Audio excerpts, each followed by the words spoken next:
Since he never played with the cricket ball, his success would have meant that we have literally picked a player from the street and made him a superstar. Coming from nowhere and getting so much success in such a short time, I think it's amazing.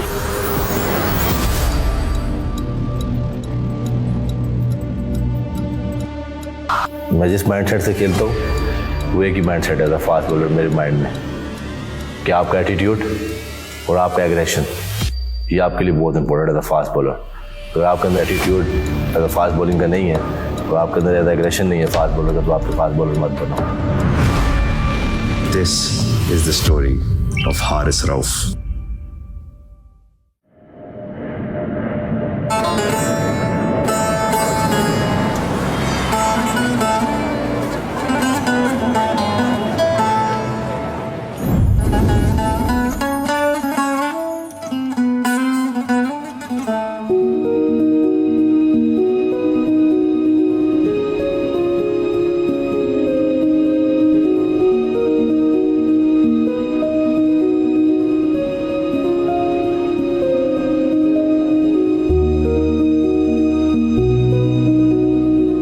जी यार जी क्या हाल है? ठीक हो? ठीक है। सब fit फाट कमरे थे? हाँ अच्छा और सब ठीक ठाक?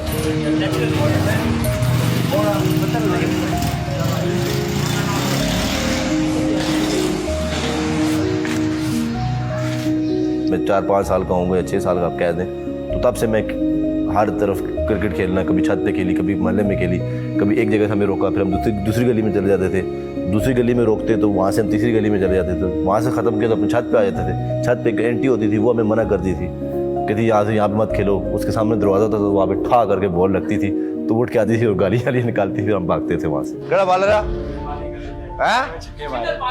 ये बेसिकली मुझे बॉलिंग कराने देते नहीं थे क्योंकि ये मुझे कहते थे बट्टा मारता है। जो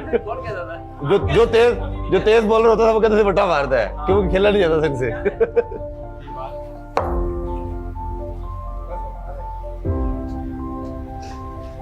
ये फिर ये होता था अगर कोई मोटरसाइकिल वगैरह कोई साइकिल गुजरती थी या कोई बंदा गुजरता था तो उसको रास्ता देना पड़ता था, टाइम लगता है यहाँ पे थोड़ा सा।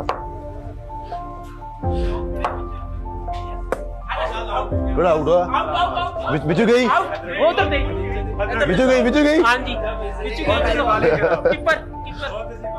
ना बॉलिंग तरह करा रहा। क्रिकेट के लिए मैंने बहुत मारे खाई हैं कि मेरे अब्बू ने मुझे दिन में कोई 3 दफ़ा मारा है क्रिकेट पे, पर मैं फिर भी एक दफ़ा मार खाई है। थोड़ा टाइम मिला मैं फिर क्रिकेट खेलने चला गया हूँ तो मेरे जो सामान वगैरह जो भी कोई ट्राउज़र वगैरह शूज़ वगैरह वो मेरे दोस्त के घर होते थे, मेरे घर में नहीं होते थे। तो मैं घर से ज़्यादा गेटअप चेंज करके जाता था कि पढ़ने के लिए जा रहा हूँ और जाता था वहाँ पे गराज पे, वो कपड़े चेंज किए, शूज़ पहने, वहाँ से गया सीधा ग्राउंड में मैच वगैरह खेले, वापस आया गेटअप चेंज किया, वापस घर चला गया। पर फिर भी अब्बू लोगों को पता लग जाता यार ये किधर घूम फिर रहा है, कहाँ पे वारागर्दियाँ कर रहा है, उस पर भी मुझे मार पड़नी होती थी। हमें पता था कि ये हारिस क्रिकेट की शौक तो रखता है मगर हमने इसको इजाज़त नहीं दी थी खेलने की। कोशिश हमारी पढ़ाई की तरफ ज़्यादा थी।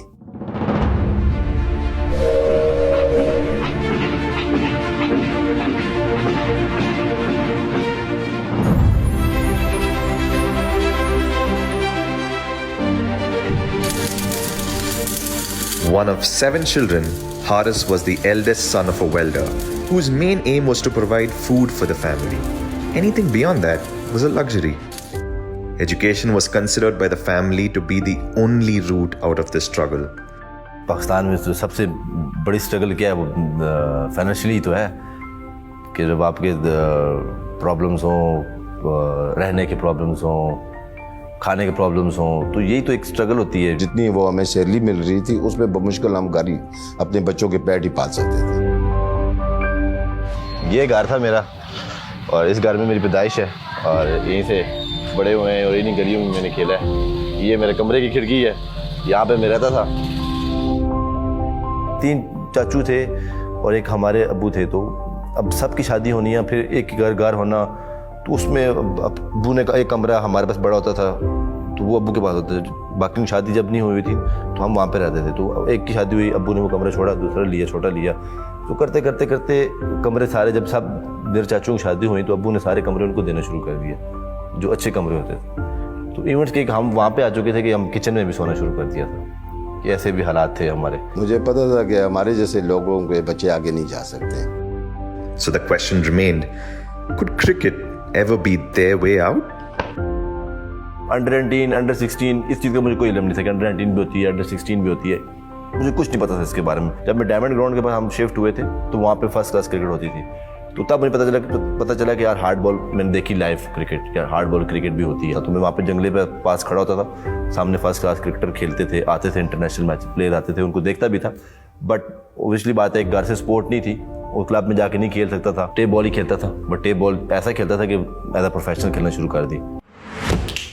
Tape ball cricket, arguably one of the world's most exciting and competitive versions of street cricket. In the late 70s, early 80s, Karachi street cricketers started wrapping electrical tape tightly around a tennis ball. The heavier weight mimicked a hard ball, but it was cheaper, easier to replace when lost or damaged, and did not harm people or any property. Over the next decade, it spread into every corner of Pakistan, with circuits where it was played professionally. More importantly, tape ball cricket was credited for the never-ending supply of fast bowlers to the national team. Almost every fast bowler, from Wasim Akram to Waqar Yunus to Shoaib Akhtar, played tape ball cricket growing up. Today, playing in tape ball tournaments can be a lucrative pursuit. Players get to play highly competitive cricket that are sponsored and offer good prize money. A top-ranked tournament can easily fetch a player 50,000 rupees or more on good days. To be honest बताऊं तो मैं tape ball इसलिए खेलता था कि मैं अपनी पढ़ाई के लिए ना पैसे निकाल पाता था। कि मैं उस टाइम एक यूनिवर्सिटी में पढ़ रहा था, तो उसकी फीसिस वगैरह मैं मैनेज करने के लिए, ओबियसली बात है मेरे वाले साहब तो इतने वो थे नहीं कि वो मुझे पढ़ाते। तो जब मैट्रिक में था, तो मैट्रिक से बाद जब मैं गया बाज़ार में भी काम करता था, फिर मैं निम्को भेजता था बेसिकली। तो वो पैसे मुझे संडे में काम करता था जस्ट, बाकी मैं पूरा वीक में स्कूल और अकेडमी में जाना आना, और जो संडे का था वो मैं निम्को भेज के अपनी स्कूल की फीस अरेंज करता था। तो फिर जब यूनिवर्सिटी में गया तो ओबियसली बात है उसके हर सेमेस्टर बाद आपको 70,000 80,000 रुपये देना पड़ता, तो वो मैं वहाँ से इतना तो कमाता नहीं था। फिर मैं टेप बॉल से मुझे इतने पैसे मिल जाते थे कि मैं अपनी इजीली 6 मंथ की जो सेमेस्टर की फ़ीस है वो मैं निकाल लेता था। जो आपके जो एज अ प्रोफेशनल जो पाकिस्तान में टेप बॉल खेलते लड़के, वो इतने इजीली पैसे कमा लेते हैं कि वो 2 लाख 2.5 लाख रुपये अपना बचा लेते हैं महीने का। तो वो इतने पैसे मेरे पास बहुत इनफ होते थे कि मैं जिसमें अपने घर अम्मी को भी दे देता था। अब्बू को नहीं पता था कि मैं टेप बॉल के पैसे इतने कमाता हूँ, मैंने किसी को नहीं बताया कि मेरे पैसे कमाता हूँ। बट ये कि उनको ये अम्मी को ज़रूरत पड़ती तो अम्मी को मैं दे देता था, बाकी मैं अपने संभाल के रखता था कि यार कहीं इन्वेस्ट कर लूँगा। वो भी सोच माइंड में थी कि यार इन्वेस्टमेंट करूँगा था कि यार कहीं इन्वेस्ट कर लूँगा। वो भी सोच माइंड में थी कि यार इन्वेस्टमेंट करूँगा, क्योंकि अम्मी का एक ड्रीम था कि घर बने हमारा। If you wanted a fast bowler who could hit the block hole, ball after ball after ball at high pace, Rauf was your guy. He was only ever a phone call away, ready to roll. पूरे पाकिस्तान में जाके खेलना, different हर बंदा मुझे बुलाता, गाड़ी मेरे घर के नीचे खड़ी हुई है, लोग आते, ये पिक्चरें खिंचवाना, फिर वो हर आप बात जो मुंह से निकालते वो पूरी करने की कोशिश करते थे, जो भी आपको स्पॉन्सर्स बुलाते थे। तो वो एक नशा चढ़ चुका था एक दिमाग में, यार ये डिफरेंट है। बट मुझे एक पता था, रियलिटी का मुझे पता था कि इसका एंड है और इसमें इसका कोई इतना फ़ायदा नहीं है। इस चीज़ का मुझे 100% पता था, क्योंकि जितने भी प्लेयर्स जो टेप बॉल के गुजरे हुए सबको मैं जानता था। बट वो आज कहाँ पर हैं, किस तरह वो मुश्किल में जीते हैं लाइफ, वो मुझे पता है। तो मुझे उस चीज़ का आइडिया था, बट मैं उस टाइम कोशिश ये कर रहा था कि मैं किसी जगह नौकरी पकड़ लूँ कि अपनी फैमिली को सपोर्ट कर सकूँ, एक पक्का परमानेंट किसी जगह सेट हो जाऊँ, और फिर मैं अपनी फैमिली के लिए जितना सपोर्ट कर सकूँ उसको, वो मेरे माइंड में चीज़ें थी। Haris would eventually leave tape ball cricket behind, as he always knew he would, only to take it one step further. All he needed was a push in the right direction. This push eventually came when his friend convinced him to go for hardball cricket trials that were to take place a few hours from his hometown.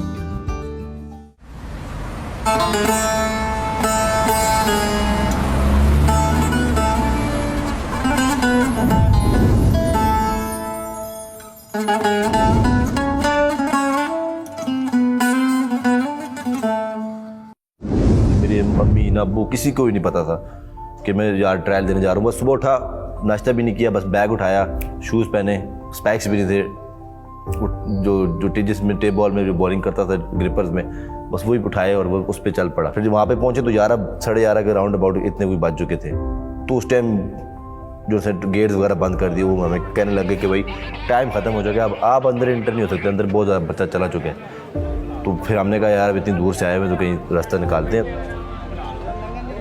तो हमने भी देखा तो एक gate छोटा सा लगा हुआ था, तो वहाँ पे एक छोटा सा ताला लगा था, तो उसको हमने यूँ झटके मारे और वो टूट गया। फिर उस वहाँ से हम सारे इंटर हो गए अंदर। तो जब अंदर गए तो अंदर बहुत ज़्यादा बच्चा था, वाकई बहुत ज़्यादा बच्चा था कि उनको देखा जो मेरे साथ आए हुए थे लड़के, वो अपनी होप छोड़ चुके थे, यार इतने ज़्यादा बच्चे हैं यार, हम कहाँ सेलेक्ट होंगे। मैंने कहा अब तुम लेके आए हुए हो ना, अब जाना नहीं है यहाँ से। ये अब इन बच्चों को मत देखो कि यार ये इतने ट्रायल देने के लिए आए हुए हैं, कि तुम खुद ऐसा कुछ काम करो कि ये जितने बच्चे हैं ना शाम को तुम्हें ये देखेंगे यार, तब मज़ा आएगा। अब वो फिर मेरे साथ कहें जो हम लाइनों में लगे, ट्रायलें देने शुरू कर दी। फिर एक राउंड, दूसरा, तीसरा, चौथा, पाँचवा। मेरे जो दोस्त थे वो तीसरे चौथे राउंड में, दूसरे तीसरे में फारग हो गए, बैठे हुए हैं। अब वो मेरा इंतज़ार करे कि मैं किस टाइम फारग हो रहा हूँ ट्रायल्स में से। अब वो मैं तो ट्रायल्स पे अगला ट्रायल, नेक्स्ट ट्रायल, मतलब कि राउंड्स क्लियर करता गया। जब फाइनल राउंड में पहुंचा तो वो एक डिफरेंट सिनेरियो था कि उसमें अब हम 7-8 जो पूरे डे के जो बेस्ट बॉलर निकले हुए थे ना, उनका मुकाबला था। उनमें सब उन्होंने 3-4 लड़के रखने थे। तो वो वहाँ पे स्पीड गन थी, तो स्पीड गन से वो फिर स्पीड पे वो बॉलर अपने रख रहे थे। जो 83 माइल पे, 84 माइल पे जो बॉल कर रहे थे लड़के, वो लग बैठा दिए उन्होंने, यार ये सिलेक्टेड है।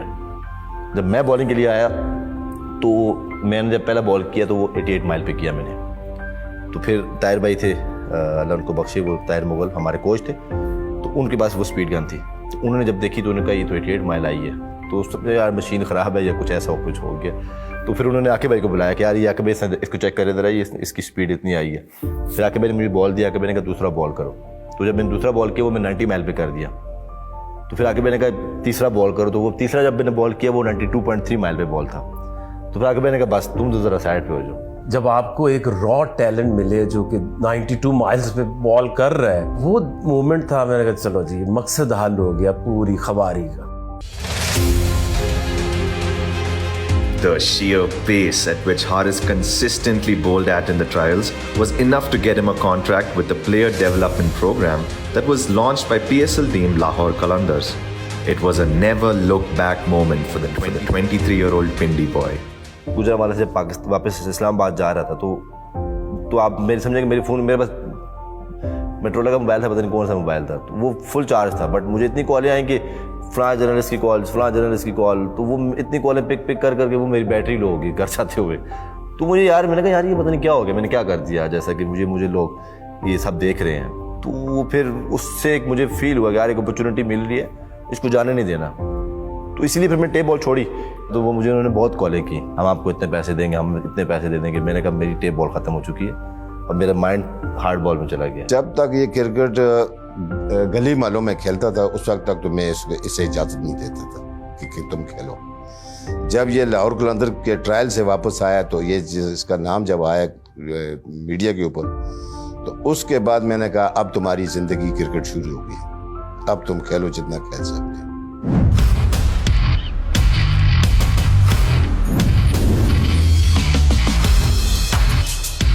Getting the contract was probably the easiest part in the whole process. A lot of hard work had to be put in. First and foremost, it was a matter of getting used to the bigger, heavier and harder leather ball. Tape ball से shift करना hard ball, ये बहुत बड़ा challenge है, क्योंकि शुरू में जब इसे लाए तो बॉल हैवी होता है ना, वो करके तो एक तो उसके एल्बो यहाँ दर्द, दूसरी बैक पे स्टिफनेस, क्योंकि वो एक लाइट बॉल है और वो ज़्यादातर आप उसको बस आगे फुलर लेंथ पे आप थ्रो करती है ना, इसमें आपने रिस्ट मारनी है जिससे आपकी बैक बेंड होती है, बहुत ज़्यादा प्रेशर आता है। तो इसलिए हमने शुरू में तो इसको कहते थे ठीक है इसको 6 बॉल कराओ, फिर आहिस्ता आहिस्ता 4 ओवर भी इसने पता नहीं कितनी देर बाद जाके कराए हैं।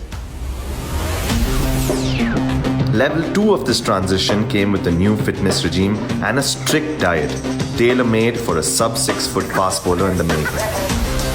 दुनिया में सबसे मुश्किल काम है डाइट, खाना is most difficult than training it. जब ये इसको हमने सेलेक्ट किया था तो ये वाज लाइक 78 kg और पतला सा था, तो इतनी पेस से बॉल करना और अपने आप को सस्टेन करना फॉर द लॉन्गर पीरियड, उसको मसल बिल्ड करने, फिर उसको मैंने टास्क मैंने कहा ये तेरी डाइट है। He used to eat like 24 egg whites a day.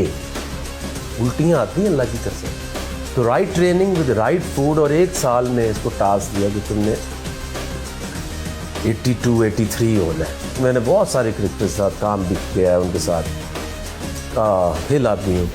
इतना डिसिप्लिन्ड ट्रेनिंग वाइज और डाइट वाइज मैंने नहीं बंदा देखा। With the basics in place, it was time to understand Haris's strengths and weaknesses and specialize in one aspect of the game. Welcome to level 3. जो tape ball खेलते हैं उनके yorkers बड़े अच्छे होते हैं और एक्यूरेट होते हैं, और वो स्लोअर वन भी वो चलाकियाँ सीखी होती हैं उन्होंने। तो मैंने तो उसको यही कहा कि देखिए डेथ बॉलिंग में क्या चीज़ आती है, यॉर्कर्स आते हैं, wide time yorker, toe yorker, slower one, तो करो। तो फिर इसीलिए हमने इसकी ट्रेनिंग भी वो रखी थी कि जिसको जहाँ यूज़ करना है पहले इसको इतना तगड़ा कर दो अपने रोल में, ये दुनिया में पहचान एक बन जाए कि death bowling Haris Rauf. That same year, Haris was first sent to Australia for a period of 6 months as part of the development program to feature in competitive cricket with Hawkesbury Cricket Club in New South Wales. In 2018, the program sent out a squad that eventually won the Abu Dhabi T20 trophy, of which he was an integral part. Haris then travelled with Lahore Qalandars as a net bowler to gain as much exposure to hardball cricket as possible. Brendon McCullum बहुत excited हो गया इसको देख के, और जब मैंने इसको वापस भेजा ना कि इसका नाम नहीं था वो स्क्वाड के अंदर ना, तो मेरे से नाराज हुआ कि why did you send him back. Brandon उसका नाम नहीं है स्क्वाड के अंदर, तो उसका क्यों नहीं है। मैं कहा look you have no idea, अभी उसको खिला दूंगा, तो अभी तो उसको कितने 1 साल मुश्किल से हुआ था हमारे पास। मैं कहा टू अर्ली फॉर हिम, हम उसके लिए प्लान कर रहे हैं टू प्ले अनदर 10-12 ईयर्स। ये नहीं है कि हम एक्साइटेड हो कि अनकुक्ड प्लेयर को डाल दें और उसका करियर तबाह कर लें। तो ये भी बड़ा ना डिसअपॉइंटेड हुआ जब इसको वापस भेजा ना, वो बच्चा है खेलना चाहता था, लेकिन मुझे ये पता था कि जल्दी करनी क्यों है। तो फिर आगे मैंने कहा बस तुम तो जरा साइड पे हो। तो ये भी बड़ा ना डिसअपॉइंटेड हुआ जब इसको वापस भेजा ना, वो बच्चा है खेलना चाहता था, लेकिन मुझे ये पता था कि जल्दी करनी क्यों है, 1 साल और इसे देंगे, और जब ये आए तो फिर लगे कि कोई बंदा ट्रेंड होके ग्राउंड के अंदर आया है।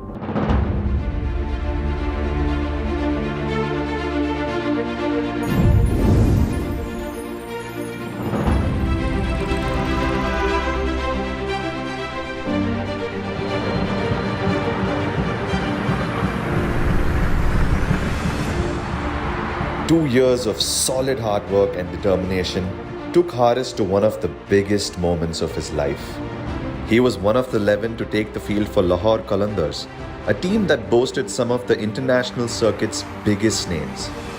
In just his 4th T20 game, he impressed with his ability to bowl in excess of 150 kilometers per hour, and his inexperience never showed as he hit lengths with impeccable accuracy. He finished the game with figures of 4 for 23, leaving Karachi Kings flat on the floor. First game he played for us, he got a man of the match. So me and Akib bhai went in, and the guy completely broke down in tears. He was crying like a baby, and those were like pure emotions. जो उसके पीछे जो struggle थी ना, basically वो मुझे याद आ रही थी यार, क्योंकि वो जो मैंने स्ट्रगल की हुई है, जो मैंने वो हार्ड वर्क किया है इस काम के लिए, इस स्टेज पे पहुंचने के लिए, मैंने कभी इतना कोई देखा नहीं होता कि यार जैसा हर बंदा मुझे अप्रिशिएट कर रहा हो इतने बड़े क्राउड में आके खेलना, तो वो मुझे उस सेंस में बहुत इमोशनल हो चुका था। At this stage of his career, perhaps Haris himself had no idea why he was special. His biomechanics are perfect. He rushes to the crease and hits the deck really hard, which is key for a fast bowler. And then of course his energy goes through very nicely. Fastest ये नहीं होता कि आपने एक ball कर दी 155 पे, average speed तो इससे ज़्यादा किसी की भी आज तक नहीं मेरा ख्याल होगी। लोग बीच में स्लो भी कर देते हैं, लेकिन ये तो एक पेस या एक एनर्जी से, इससे ज़्यादा energetic bowler I haven't seen. What really makes Haris a spectacle that you can't afford to not watch is the aggression and energy he shows on the field. On every delivery, he is out to get you. मैं जब aggression ना show करूँ तो मैं focus नहीं हो सकता. जो मेरा माइंड है वो ग्राउंड में नहीं होता. अगर मैं बॉल कोई मुझे चौका पड़ा है या छक्का पड़ा है तो मैं विकेट लेता हूँ तो वो उसका एग्रेशन शो करना बनता है मेरा. अगर मैं वो नहीं करता तो इसके मीन्स कि मैं आगे खाली इंजॉय कर रहा हूँ, फोकस के साथ कोई काम नहीं कर रहा. Haris attributes this focus to his learnings from some of the best in the business. Believe it or not, during his time in Australia, he was also a net bowler for Team India on their tour of Australia in early 2019. जब मैं net bowler था Indian team का ना, तो जब मैं कोहली की जब मैं बॉल कर रहा था ना, तो मुझे ये फील हो रहा था यार इस बंदे को ये पता है कि यार मैं खेल रहा हूँ तो मेरे बॉल कहाँ पे हिट कर रहा है. उसको यही पता था कि यार मैं ये मारा है मेरे बल्ले के इस जगह हिट हुआ है. उसका इतना फोकस था वो उस नेट के अंदर भी ऐसे एग्रेशन से खेल रहा है मुझे कि लाइक मेरा उसके साथ मैच लगा. हालांकि मैं नेट बॉलर था, जितना उसके पास वो कंट्रोल देखा ना तो मैंने कहा यार ये समथिंग डिफरेंट इंटरनेशनल क्रिकेट में इनका नाम क्यों है, इसी वजह से है. और फिर मैं डेल स्टेन को देखता था, तो डेल स्टेन का जो विकेट लेने के बाद जो एग्रेशन होता था, बेसिकली वो उसने मुझे काफ़ी वो किया है इस एग्रेशन में लेके आने के लिए, क्योंकि मैं उसको देखता था वो जितना एग्रेशन शो करता था तो मुझे बड़ा पसंद था उस तरह, इसलिए वो मेरा आइडियल है. It did not stop at Dale Steyn being an idol for Haris. It was time that he stepped in his idol's shoes.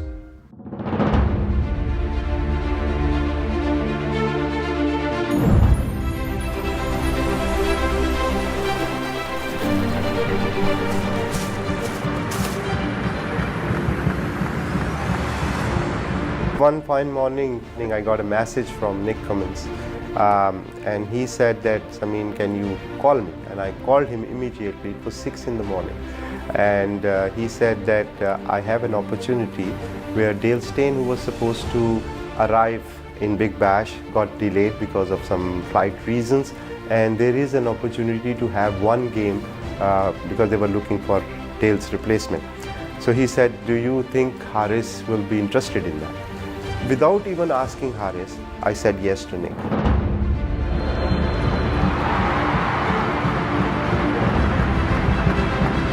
I remember it was the second ball which he bowled, and it was on the leg side, and the batter played a kind of a flick and the catch went in. So immediately I got a message WhatsApp from Nick, Haris got a wicket, and I said, I'm watching. Haris turned a one-game opportunity into a contract with the Melbourne Stars for the rest of the season. In the very next game, he took a fifer against Hobart Hurricanes and followed it up with a hat-trick against Sydney Thunder. With his 150 km/h rockets, Haris truly arrived on the global stage. When the Big Bash success came, we both were excited, we celebrated, and then I told him, then you know what, we're gonna now focus on giving you more and more opportunities in the leagues. But then, you know, he's a very, very emotional person, and he loves Pakistan. I love Pakistan as well, but he called me and he said, Samin, my parents really, they have a wish, they have a dream that one day I will play for Pakistan. As a player, if you think about Haris, he's really genuine in his emotion. So I understand that and I respect that. And that's why I fully backed him, whatever he wanted to achieve, because at the end of the day, this is his life and he should live the way he wanted to live. With such spectacular performances in foreign leagues, it was impossible for Haris to not make an impression on the Pakistan national team's radar. He received an emerging player contract from the national side on the back of his success in the Big Bash League. And before long, made his debut in a series against Bangladesh in 2020. मेरे लिए तो कभी ऐसा सोचा तो नहीं था कि पाकिस्तान के लिए खेलूँगा या इतना एक पाकिस्तान के प्राइम बॉलर बनूँगा कि यार लोग कहेंगे कि इसको खिलाओ और ये ज़रूरत है पाकिस्तान की. जब वो इमरान खान खेलते थे, वसीम अकरम था, वकार यूनुस साहब थे, आकिब जावेद भाई थे, तो उस वक्त तक देख रहे थे. हमारी भी उम्र थी, वो जवानी वाली उम्र थी, तो हम भी देखते थे, शौक से देखते थे. मगर ये नहीं सोचा था कि कभी हमारा बेटा भी ये क्रिकेट खेले.